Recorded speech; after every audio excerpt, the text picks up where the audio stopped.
Paratmanamekam Jagadbijamadyam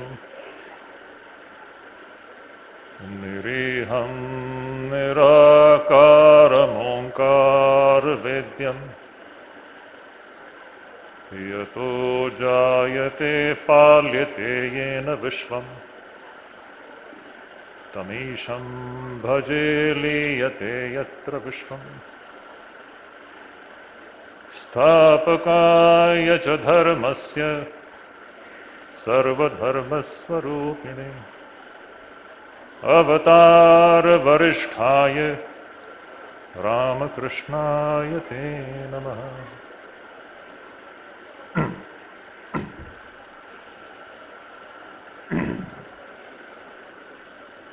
My sastang pranams to most revered President Maharaj, who is presently ailing in the hospital, and we miss his presence here. My devoted pranams to revered General Secretary Maharaj. My pranams to Swami Shuddhidananda Ji Maharaj.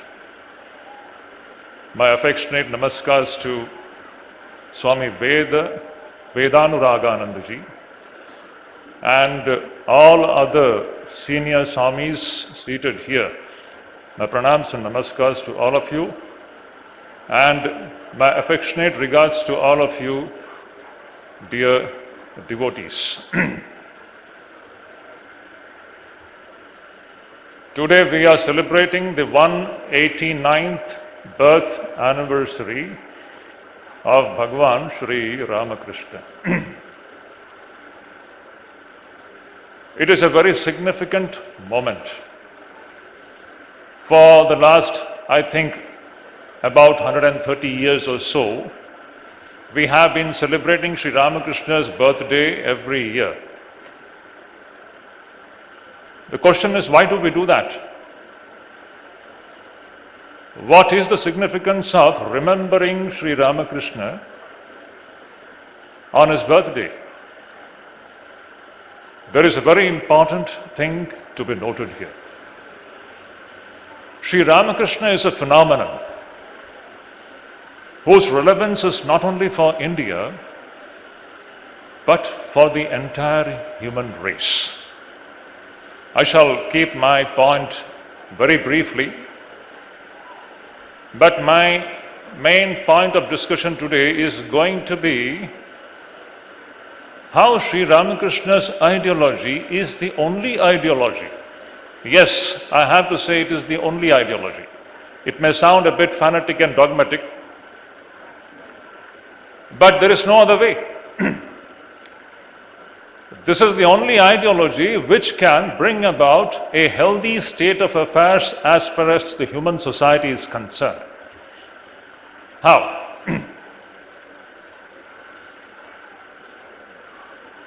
Once Sri Ramakrishna, when he was at Dakshineshwar, from Dakshineshwar he is looking towards the Calcutta city and he is observing, he is seeing that the people of Calcutta, they are drowned in ignorance, worldliness, and immersed in all kinds of evil things. And looking at the people of Calcutta, he is saying to himself, how sad. I shall come again and again to save these people from this pitiable state. Again repeat what Sri Ramakrishna said there. He said that I shall come again and again to save these people from their pathetic condition, this pitiable state. Now, people of Calcutta is just a representation of the entire world. Here, Calcutta actually represents the state of affairs in the entire world, and which is even today the fact. The world is drowned in darkness, in ignorance, in the disease of worldliness, and it is suffering. What is the way out? The question is, what is that ideology? Or what is that path? We are talking about a certain path, a marga. What is that ideology subscribing to which we can bring about a healthy state of affairs as far as the human race is concerned, as far as the human family is concerned? We are talking about the entire human family, not only of India, but the whole human race, our brothers and sisters living everywhere.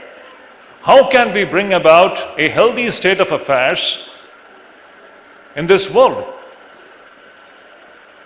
So ideology matters. Path matters. It is ideology which actually decides which way the human life goes.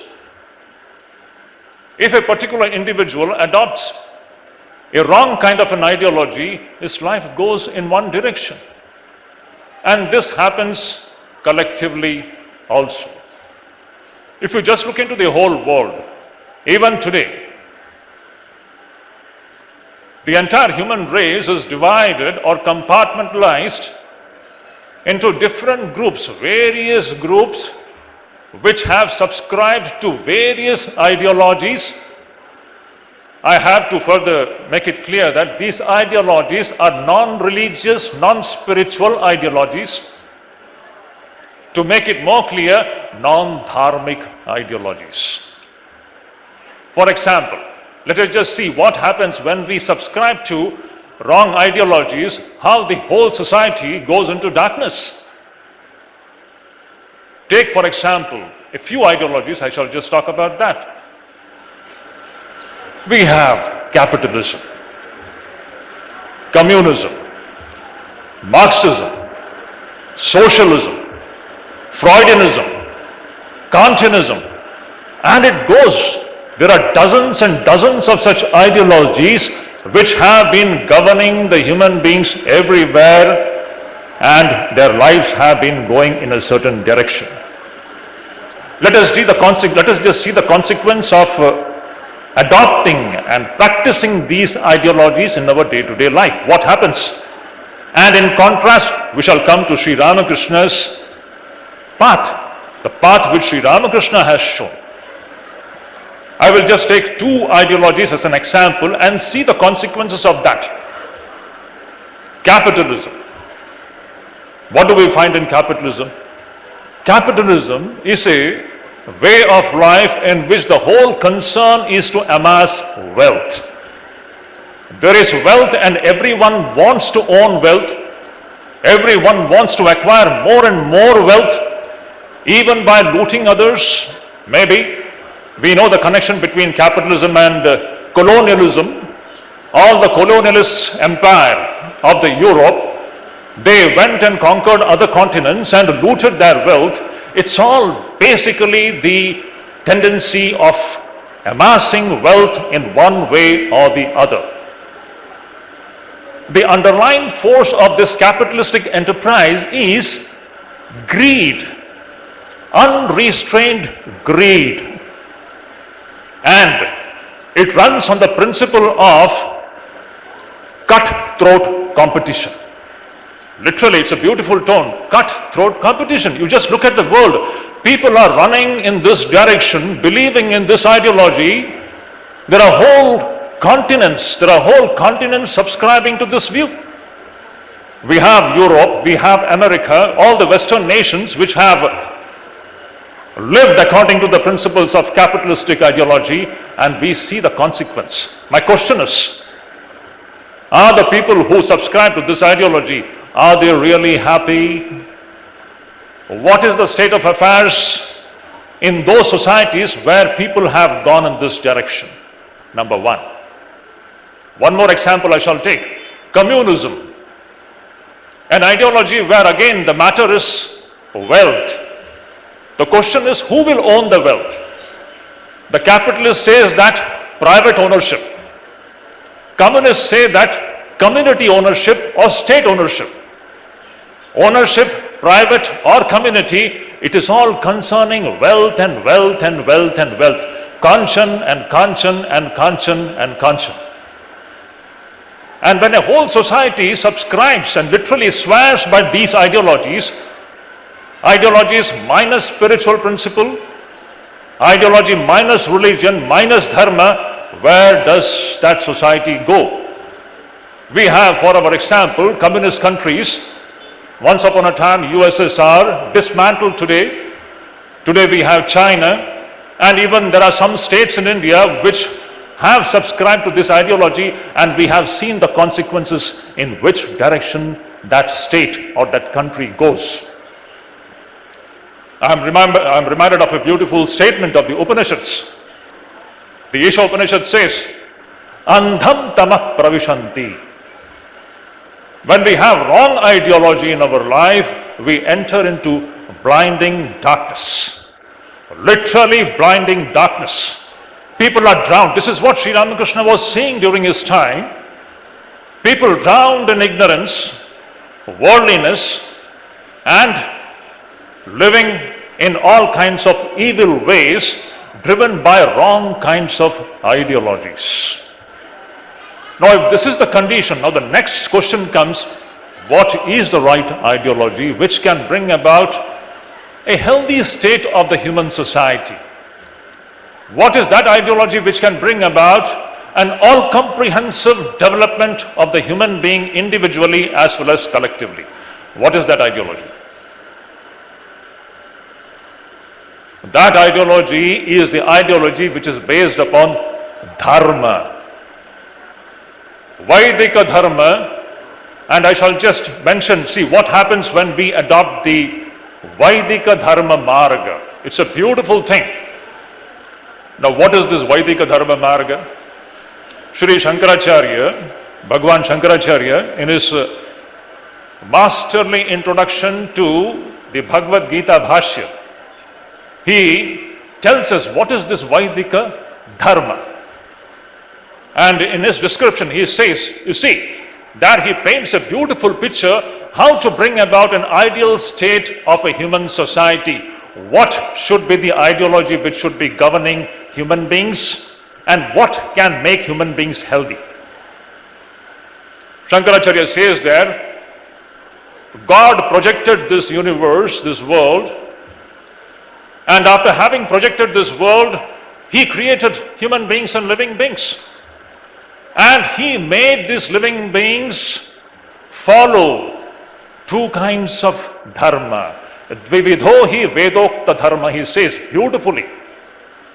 He made the human beings follow twofold Vaidika dharma. What is this twofold Vaidika dharma? He says one is pravritti lakshano dharma and the other is nivritti lakshano dharma. I shall simplify it without going into the complications of it, but it is very significant. I shall come to Sri Ramakrishna's ideology after this. Shankaracharya says this Vaidika dharma is twofold. One is pravritti lakshano dharma. That means people subscribe to outward action done with a certain state of mind. And nivritti lakshano dharma means inward meditation. Pravritti lakshana dharma means outward action, and nivritti lakshana dharma means inward meditation. This is the twofold Vaidika dharma. Outward action balanced by inward meditation. Just imagine, just see the deep psychology involved in this. When the human life is led by this ideology, when we engage with the world outside with a certain frame of mind, based upon the principles of dharma and sacrifice, based upon high principles of ethics and morality, and this has to be balanced by inward meditation, a perfect balance between external action and internal meditation. Then Shankaracharya says, this Vividho Vaidika Dharma, this is the Jagatas Tithikaranam. It is this kind of a life led by human beings where there is a perfect balance between external action and internal meditation. When we have this kind of a balance, what will happen? This is what is going to ensure stability of the human society, individually as well as collectively. So beautiful. How is the human society going to be stable if it is only engaging outwardly without any inwardness? We go into blinding darkness. This is what Vaidika Dharma teaches, that we have to have outward action balanced by inward meditation, and the result is stability of the human society. And then Shankaracharya says, this way of life is Praninam Sakshat Abhyudaya Nishrayasa Karanam. This brings about Abhyudaya and Nishrayasa. See the vision. This brings about material prosperity as well as spiritual illumination.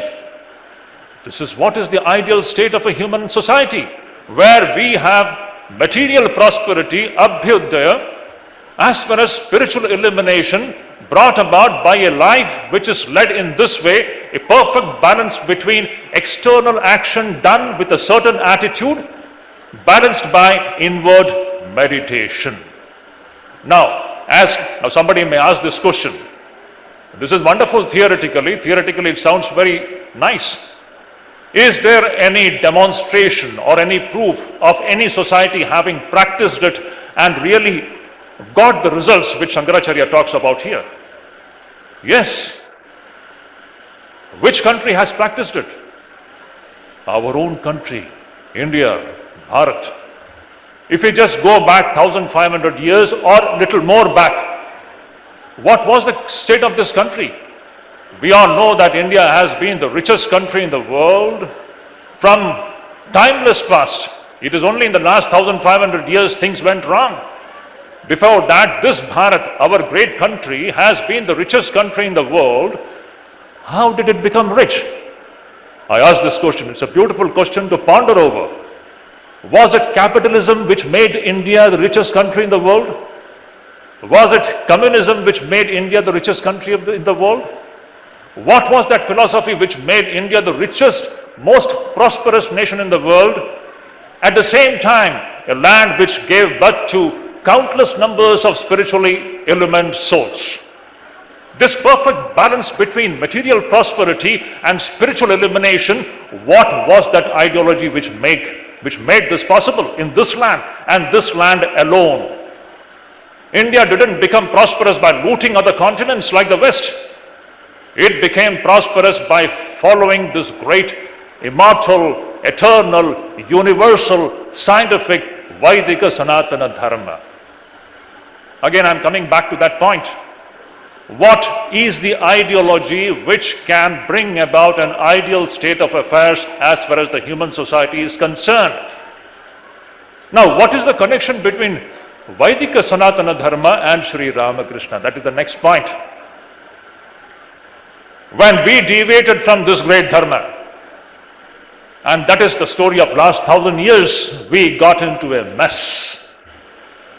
Shankaracharya says that whenever this Dharma gets overpowered by Adharma, when people begin to adopt all kinds of foreign and wrong ideologies, and the results is there for us to see. Our own country, just imagine the land of the Vedas, there Stalin and Lenin and Marx are being followed. It is so surprising, as if we don't have spiritual personalities to be followed. But that has been the case in the last few centuries and so. Now Swami Vivekananda, what did he do? And Sri Ramakrishna for that matter. Sri Ramakrishna was the very living, blazing embodiment of this great Vaidika ideology. He showed it in his life. If we read Sri Ramakrishna Kathamrita very carefully, it's a wonderful subject. In fact, we all have read Ramakrishna Kathamrita.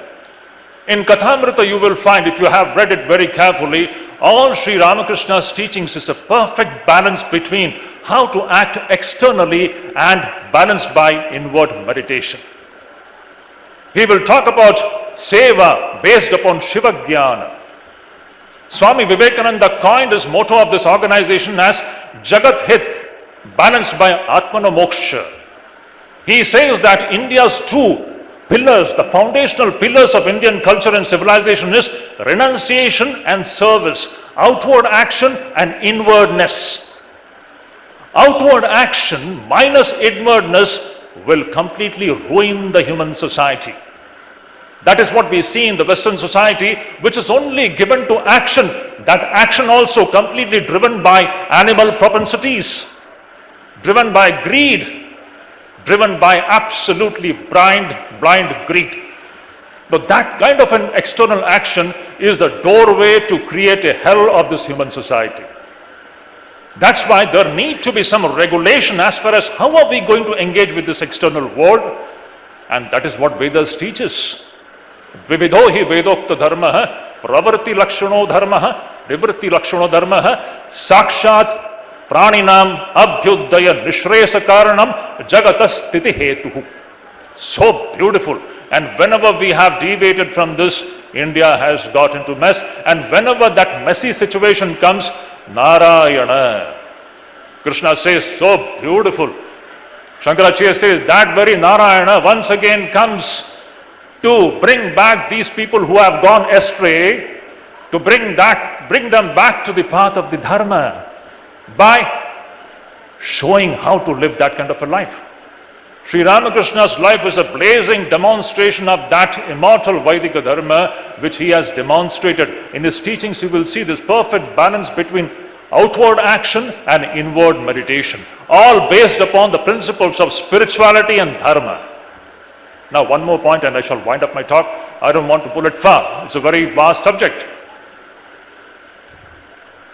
Now Sri Ramakrishna's teachings and its connections to the Vedas. Again, I'm talking about an ideology. The question is, what is the path? What is the margam? It is a Vaidika margam. And what is Sri Ramakrishna's margam? It is Vaidika margam. How do we understand it? Describing Sri Krishna's Bhagavad Gita, all those who have read Bhagavad Gita, you might have noted in the Gita Dhyana shlokas there, Krishna's teaching is very beautifully described as what it is. Sarvo Panishado Gavo Dogdha Gopalanandana Partho Vatsah Sudhir Bhoktah Dogdham Gitamritam Mahat. So beautiful. Is Krishna teaching something new? That shloka says, what did Krishna do? The incarnation, I'm talking about one of the remarkable incarnations we have in our tradition, Bhagavan Shri Krishna. What beautiful, what a life, what a teaching, immortal teachings. About his teachings, it is said that what did this great incarnation do? So that shloka says, the Vedas, the Upanishads and Vedas is a cow. And Shri Krishna, the incarnation, is the milker of the cow. Shri Krishna milks this cow of the Vedas, and that milk he gives to the entire human race. And human beings, when they drink this milk, they become nourished. Now the same thing Sri Ramakrishna has done this time. All these incarnations are all milkers of the Vedic principles. Sri Ramakrishna comes in the modern times. He also, like Sri Krishna, he milks the great principles of the Vedas, and he takes that milk. He extracts that milk and gives it to us through his Ramakrishna Vachanamritam. Dugdham Ramakrishnam Vachanamritam Mahat. We can say, just like in that shloka it is said, Dugdham Gitamritam Mahat. We can say now Ramakrishna Vachanamritam is that very Dugdham which is extracted from the cow of the Vedas. Now, this is the ideology. I was talking about what is the marga. Vaidika dharma marga parata. Shankaracharya says in one of his writings, wonderful. We have to be dedicated to the marga shown by the Vedas. There is no other option. This is the only system, scientific, universal, verifiable system where there is a perfect balance between external action and inward meditation, all based upon the spiritual principles and dharma. And when human beings subscribe to this ideology, what is going to happen is every human being will become stable. Stability, Sri Shankaracharya talks about stability, sthiti karana. A stability comes into the human life, human being becomes stable. individually as well as collectively.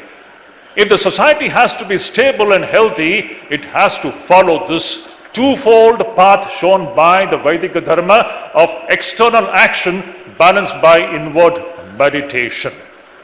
And this becomes the cause of Abhyudaya as well as Nishreyasa, material prosperity as well as spiritual illumination, Jagat Hit as well as Atmano Moksha. See the continuity of the whole thing. The Vedas, Sri Krishna, Bhagavan Shankaracharya, and Swami Vivekananda and Sri Ramakrishna, all of them adopting the same method, the same teachings of the Vedas. Unless the human beings, the human society goes back to this ideology, communism, capitalism, these isms, a dozen of them, they are not going to save the human race. All these wars which we are seeing, the wars going on, all the turbulence, why? It is because of the absence of inwardness, only outward beastly actions done by arrogant people, arrogant nations, with the intention to conquer other nations. Where is it going to take the human race? So, to wind up the whole talk, the main thing is, what is the marga? What is the ideology? That marga is this great marga shown by the Vedas, and Sri Ramakrishna and Swami Vivekananda, they have come this time to bring the entire human race which has gone astray. Again, going back to that very starting point. Sri Ramakrishna, standing on the banks of the Ganga there in Dakshineshwar, he is looking at Calcutta and is saying, I am seeing the whole people of Calcutta drowned in ignorance, drowned in worldliness, and involved in all kinds of evil things. How sad, how pitiable.